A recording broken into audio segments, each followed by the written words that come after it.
Good morning, class. Today we will discuss about a topic on types of sedimentation tank in environment engineering, civil engineering branch. Last class we will discuss what is sedimentation. Sedimentation का अपन ने formula ये सब drive किया था last class में, ठीक है। तो अब अपने को जो सेडिमेंटेशन जो वाटर ट्रीटमेंट करने का एक प्रोसेस है अपना, ठीक है। तो उसके जो टैंक भी यूज़ किए जाते हैं, ठीक है। टैंक जो मतलब सेडिमेंटेशन करने के लिए जो टैंक यूज़ किए जाते हैं वो कितने टाइप के यूज़ किए जाते हैं और कौन कौन से यूज़ किए जाते हैं, उनका वर्किंग मेथड क्या है और उनके मतलब जैसे अगर साफ़ वगैरह भी करना है, स्लज को रिमूव करना है तो वो सब क्या है, ठीक है। वो प्रोसेस क्या है वो सब अपने को इसमें इस वीडियो के ज़रिए अपन जानेंगे, ठीक है। तो अपना जो टाइप्स ऑफ सेडिमेंटेशन टैंक है वो कितने टाइप्स का होता है, सबसे पहले तो अपने को ये पता होना चाहिए। तो सेडिमेंटेशन टैंक है वो दो टाइप का है। एक तो है क्विसेंटी फिक्स्ड या इसका दूसरा नाम है ड्रॉप हॉल मेथड, ठीक। दूसरा कौन सा है, दूसरा है अपना कंटिन्यूस फ्लो टाइप टैंक, ठीक है। ये दो है। तो आज अपन इन दोनों को ही इस वीडियो के जरिए डिस्कस करेंगे अपना, ठीक है। तो चलिए अपन स्टार्ट करते हैं। फर्स्ट रहेगा अपना क्विसेंटी फिक्स्ड। पहला है क्विसेंटी fixed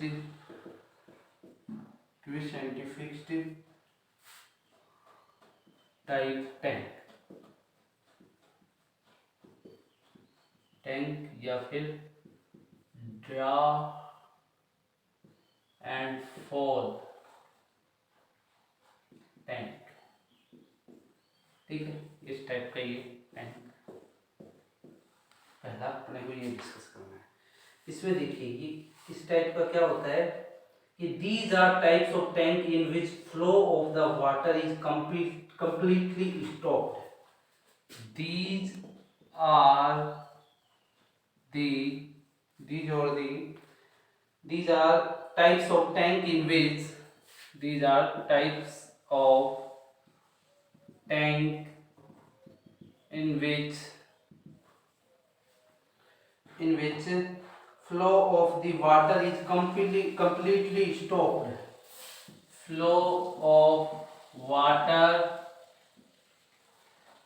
is completely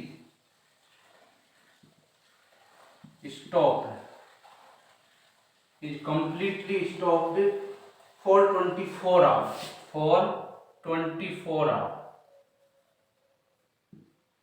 during which suspended particle consolidated at the bottom, during suspended particle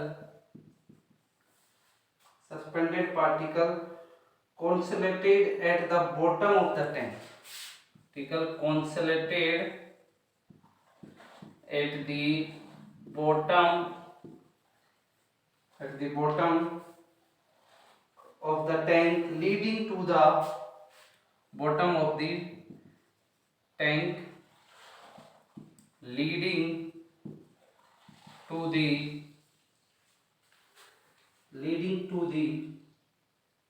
formation of the sludge after which settle, formation of sludge after which settle water it's for the draft, after which settle of the water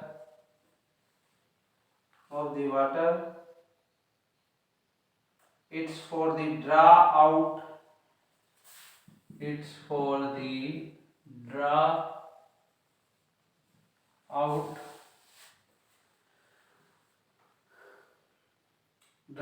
from the tank for the next treatment, draw out from the tank of next treatment. ठीक है, पहला point अपना यही होता है कि there are types of tank in which flow of water in completely stopped for 24 hours. ठीक है, 24 आवर्स के लिए, जैसे ही अपना वो रनिंग पीरियड में चलता रहता है तो कुछ टाइम के लिए वो स्टॉप होता है। ठीक है ना, तो कुछ टाइम मतलब कितना होता है, 24 आवर के लिए अपन स्टॉप करके उसकी क्लीनिंग वगैरह कर सकते हैं। ठीक है, during suspended particle consolidated at the bottom of the tank leading to the motion of sludge after which settled of the water it's for draw out from the tank to tank of next treatment. जो भी उसमें sludge अपना नीचे settle हो जाता है, उसको नीचे बॉटम में सेटल हो जाता है, उसको अपन रिमूव करेंगे, और वो जो रिमूव करके और फिर नेक्स्ट ट्रीटमेंट के लिए जो है उसके लिए भेजेंगे उसको, मतलब आगे कुछ और जो प्रोसेस अपने को करना है, कोएगुलेशन करना है, क्या करना है, उसके लिए आगे अपन उसको क्या कर देंगे, रेफर कर देंगे। नेक्स्ट पॉइंट इसमें क्या होता है कि retention time of the tank, retention time of the tank 24 hour cleaning period is 6 to 12 hour time. 24 our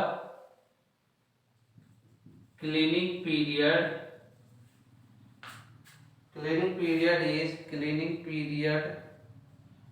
is 6 to 12 month, sorry hour, month इतना थोड़ी हो सकता है, our.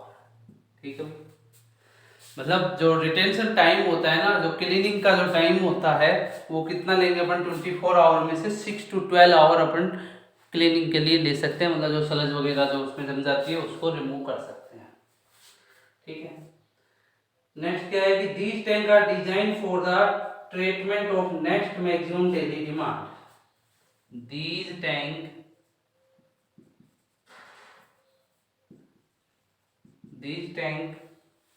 are designed for the treatment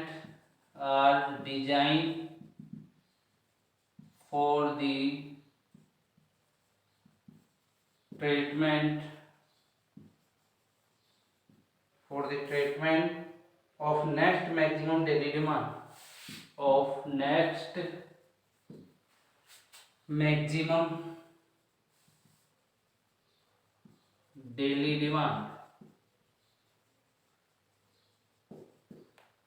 ठीक है भाई, मैक्स नेक्टिंग मतलब इस टैंक के लिए जो ट्रीटमेंट है वो अपन नेक्स्ट मतलब डेली डिमांड के लिए अपन यूज कर सकते हैं। जितने भी अपने वाटर की जरूरत होती है डेली डिमांड के लिए वो अपन इसके जरिए यूज कर सकते हैं। ठीक है, तो ये अपना क्वी साइंटिफिक टाइप का टैंक था। इसका जो प्रोसेस और भी जैसे डायग्राम के जरिए देखें कि भाई जो टैंक होता है उसके इस पोर्शन को अपन ये कहते हैं, इस नीचे वाला को ये कहते हैं, वो क्या क्या कहते हैं, वो सब अपन इस डायग्राम के जरिए देखेंगे। तो पहले आप इसको नोट कीजिए।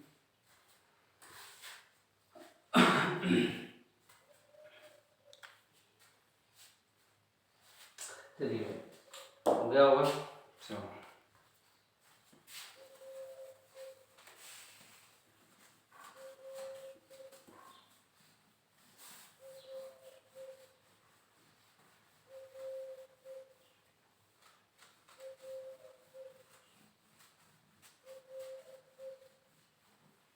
देखिए, हाँ जो डायग्राम होता है वो मान लीजिए कि ये अपना टैंक है।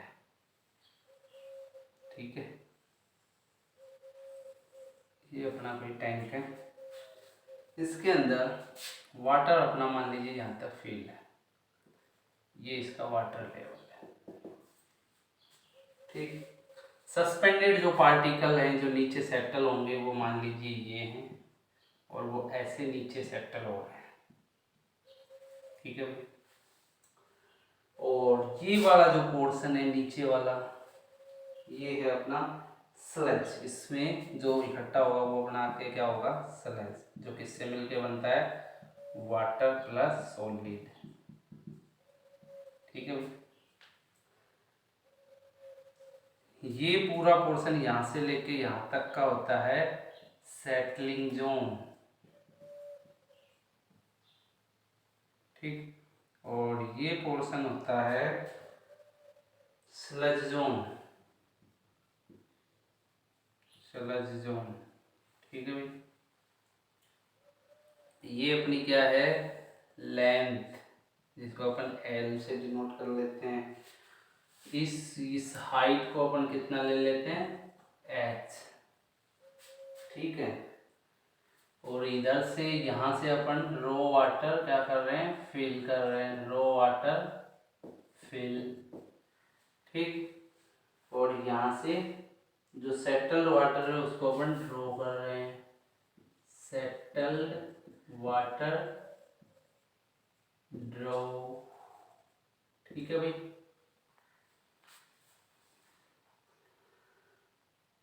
ये पूरा पोर्शन अपना ये डायग्राम के जरिए बताया है कि ये ऐसा कुछ होता है।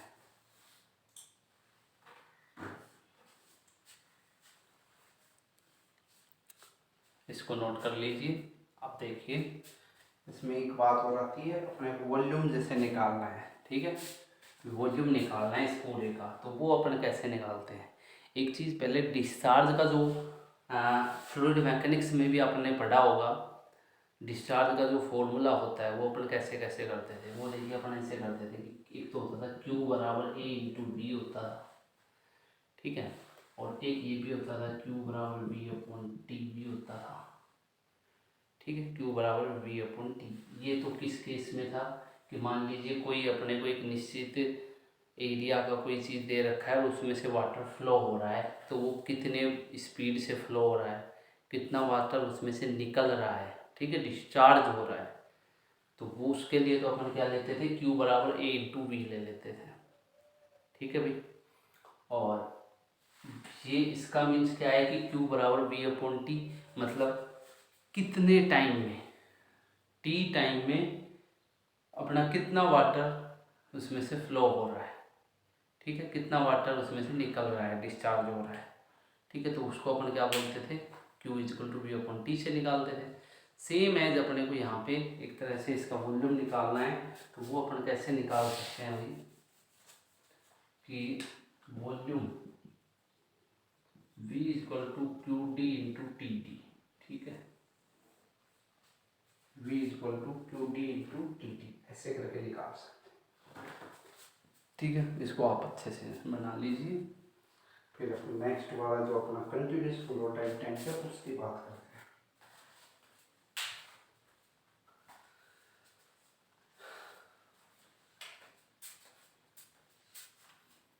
चलिए भाई, देखते हैं।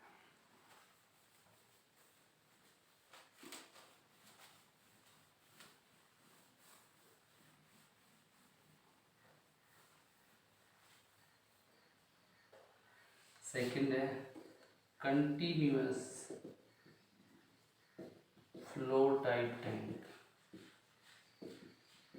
देखिए, इसमें जो अपना वाटर फ्लो होगा वो हॉरिजॉन्टल और वर्टिकल होता है।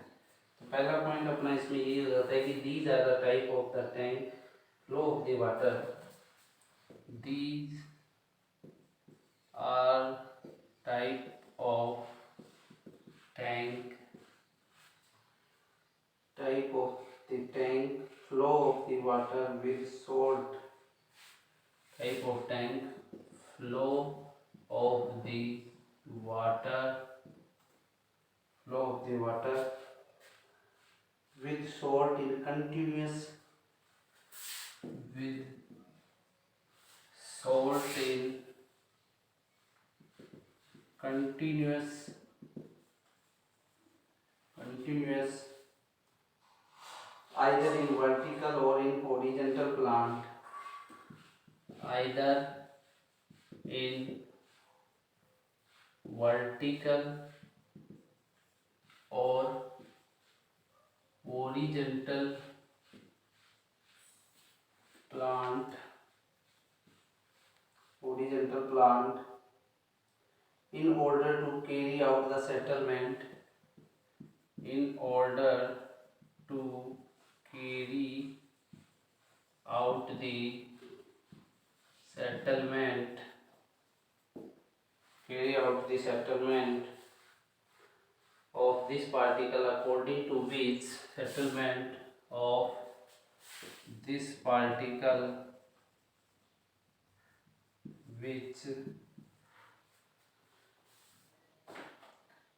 there are further classified as which there are further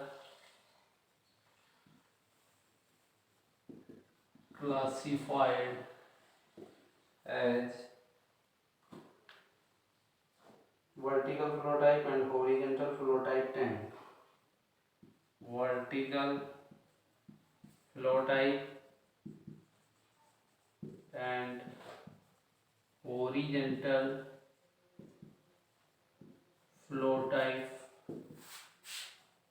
tank. ठीक है, ये दो टाइप के टैंक अपन इसमें यूज करते हैं, हॉरिजॉन्टल यूज करते हैं, एक वर्टिकल टाइप का टैंक यूज करते हैं।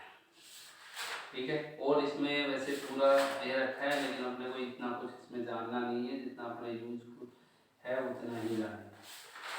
ठीक, नेक्स्ट इसमें अपन बात कर लेते हैं कि design data continuous flow type tank. कुछ इसके डेटा हैं, जैसे उसमें अपन ओवरफ्लो रेट क्या होता है, इसका रिटेंशन टाइम कितना होता है, ये सब है। ठीक है, तो ये दोनों चीज़ अपन इसमें डिस्कस कर लेते हैं। चलिए भाई,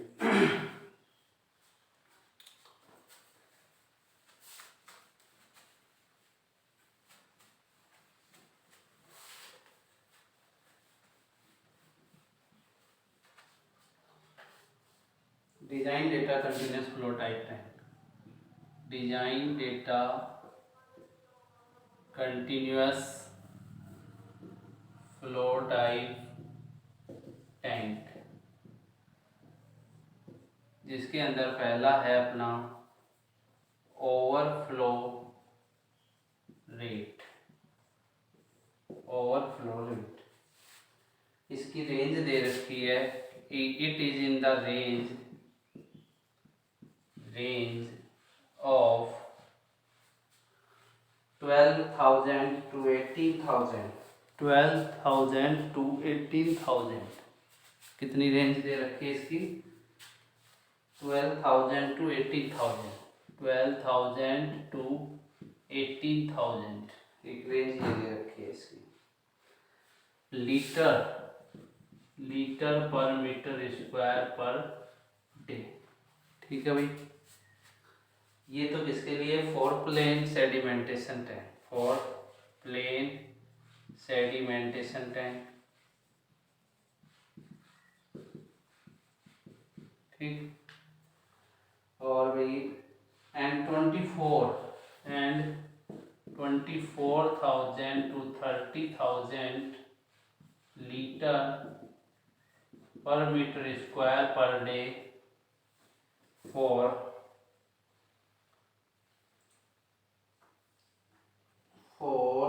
coagulation aided sedimentation. Coagulation sedimentation aided sedimentation tank. ठीक है भाई, ये इसके लिए है, जिसके। ठीक, अगर देखिए आपको एरिया निकालना हो तो आप ऐसे निकाल सकते हो कि area is equal to QD upon OFR। QD upon OFR। ठीक है, ओवरफ्लो रेट बोलते हैं। ठीक, इसी के अंदर सेकंड है अपना रिटेंशन टाइम।